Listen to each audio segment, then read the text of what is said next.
ദേവാലയത്തിലെ പുൽക്കൂടിന് മുന്നിൽ നിന്ന് പ്രാർത്ഥിച്ചാൽ പൂർണ്ണ ദണ്ഡവിമോചനം നേടാൻ അവസരം. ആദ്യത്തെ പുൽക്കൂട് ഇറ്റലിയിലെ ഗ്രച്ചോയിൽ പ്രദർശിപ്പിച്ചതിന്റെ 800-ാം വാർഷികം അടുത്തിടെയാണ് ആഘോഷിക്കപ്പെട്ടത്. ഇതിന്റെ ഭാഗമായിട്ടാണ് conference of the Franciscan family ദണ്ഡവിമോചനം നേടാനുള്ള അവസരം നൽകണമെന്ന് ഫ്രാൻസിസ് മാർപ്പാപ്പയോട് അഭ്യർത്ഥന നടത്തുകയും അനുമതി ലഭിക്കുകയും ചെയ്തത്. ഡിസംബർ 8-ാം തീയതി അമലോത്ഭവ മാതാവിന്റെ തിരുനാൾ ദിവസം മുതൽ അടുത്ത വർഷം ഫെബ്രുവരി മാസം 2-ാം തീയതി ഈശോയെ ദേവാലയത്തിൽ കാഴ്ചവെക്കുന്ന തിരുനാൾ ദിവസം വരെ ഏതെങ്കിലും ഫ്രാൻസിസ്കൻ ദേവാലയത്തിലെ പുൽക്കൂടിന് മുന്നിൽ നിന്ന് പ്രാർത്ഥിക്കുന്നവർക്കാണ് പൂർണ്ണ ദണ്ഡവിമോചനം നേടാൻ സാധിക്കുന്നത്.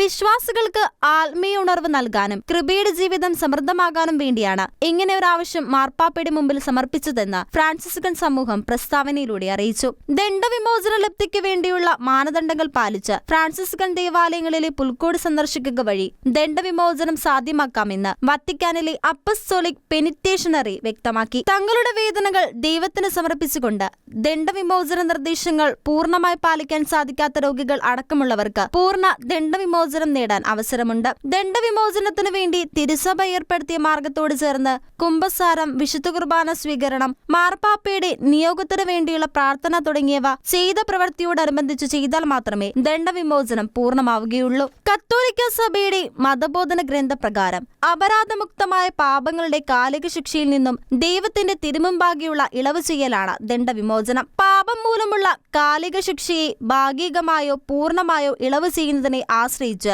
ദണ്ഡവിമോചനം ഭാഗികമോ പൂർണ്ണമോ ആകാമെന്ന് CCC 1471 ചൂണ്ടിക്കാട്ടുന്നു. വത്തിക്കാൻ നിലവിൽ പ്രഖ്യാപിച്ചിരിക്കുന്നത് പൂർണ്ണ ദണ്ഡവിമോചനമാണ്. Church desk, Shekinah news.